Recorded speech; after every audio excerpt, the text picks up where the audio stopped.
welcome to 2020. How are you all? I'm down in Manly today. I've just been sneaking off to the library, which is one of my work spaces, to do a bit of work. Sorry, I'm just clearing text that I just got. I think one of the challenges of this year is if you're in Australia at least, is you are kind of back at work, but you're not back at work. Like my kids are still around. They don't go back to school till the 1st of February. You're kind of a little bit half on holidays because you've got a bunch of holidays that come up in this time. And I guess the challenge is, how do you use the time in a productive way so that you don't waste it, right? Because you can easily get to, at least in Australia, we kind of get to Australia Day, we've had a great summer, but we haven't used the time the way we could have. So I just want to share, I guess, what I've been doing. I'm going to grab out my iPad. I haven't just been doing this today, but I've been sort of doing planning over next week. So today's about January today, I think. And I'm going back to work on the 13th next week. So I just wanted to sort of share what I've been doing to sort of set the year up. So I'm just grabbing out my iPad. And I'm going to turn around the video shortly and just share that with you. But just to give context to this, this year with my planning, I'm trying I'm in this process where I'm not changing my business, so I'm not changing my vision, not changing my purpose or my vision. So there's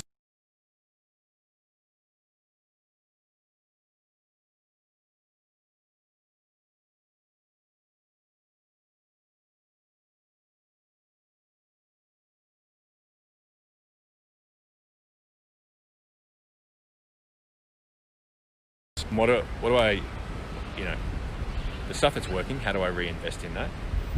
And the stuff that's not working, what do I do about that? Okay. So I just want to talk you through how I'm thinking about that, and so it might help you to use this time between now and the end of the year to do the same. All right. So let me just turn this around.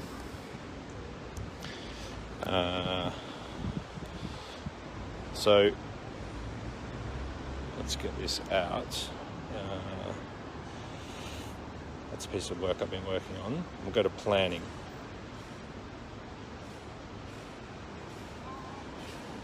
So you can see in there I've done a bunch of detail, but what I want to sort of talk you through is the framework for how I've sort of gone about this. I think the first, and I can probably come back to me initially, that the analogy is that think of your business like a theatre. And actually what got me thinking about this is I just walked past the Novotel here in Manly, which is just over here. It always reminds me of one of the theatres, weirdly enough, that I go to, and it just got me thinking, hey, that's the analogy I can use. But the sense of the theatre is that the theatre's got a front end and a back end. So a front end in the sense that it's got, you walk through the door and you get an immediate experience of, hey, what's this theatre like? Can I get a drink? Who are the other clientele that are here? What's the experience of you enjoying the show? All right. But at the back end, you've got the people who are doing the lights, you've got people doing costumes, you've got all the actors, producers, directors, and they're working their butts off to create this amazing front end. So that's the analogy. So when I think about the front end of my business here, all right, I'm thinking about the client experience, the customer experience from beginning to end. And then when I'm thinking about the back end, I'm thinking about all the processes and everything we do at the back, just like a theatre that's involved in doing it. And then what I kind of do is build out an operating plan from that, all right, from the front end and the back end. I sort of split the page in half. And then what I've got is I split up what are all the front end processes in my operating plan. All right, so I've got mostly marketing and sales, but I've also got delivery that fits across the back end and the front end. I've got all my financial processes, and I've got all the product processes, which are at the back end, because the creation of those then often transfers over to the front end experience here. Just saw that Sarah Lacey's watching. Hey Sarah, how are you? And what I did then was, if you just go out from this a moment, what I did then was just write down what are all the things that I need to keep and what are all the things that need to change in 2020. Okay, I'm not going to go into detail because I want to tell you about my business, but that's basically the framework I used. Now, I'm going to zoom out so you probably can't read it, but can you see all the different colors I've got there? The pink and the purple and all that sort of stuff on the actual plan I've got.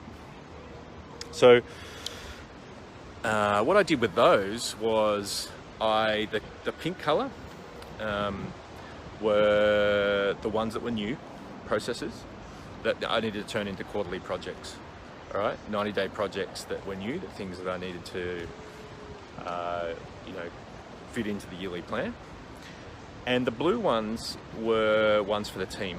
So I've got two main people that work with me, but I've got like a cohort of sort of 5 people that do different things. You know, my financial stuff, my marketing admin, all that sort of stuff, right? So that meant when I was able to talk to the team on Tuesday, I was able just to look at those areas I'd circled and say, here guys, here is here are some of the projects that are coming up in the next 90 days.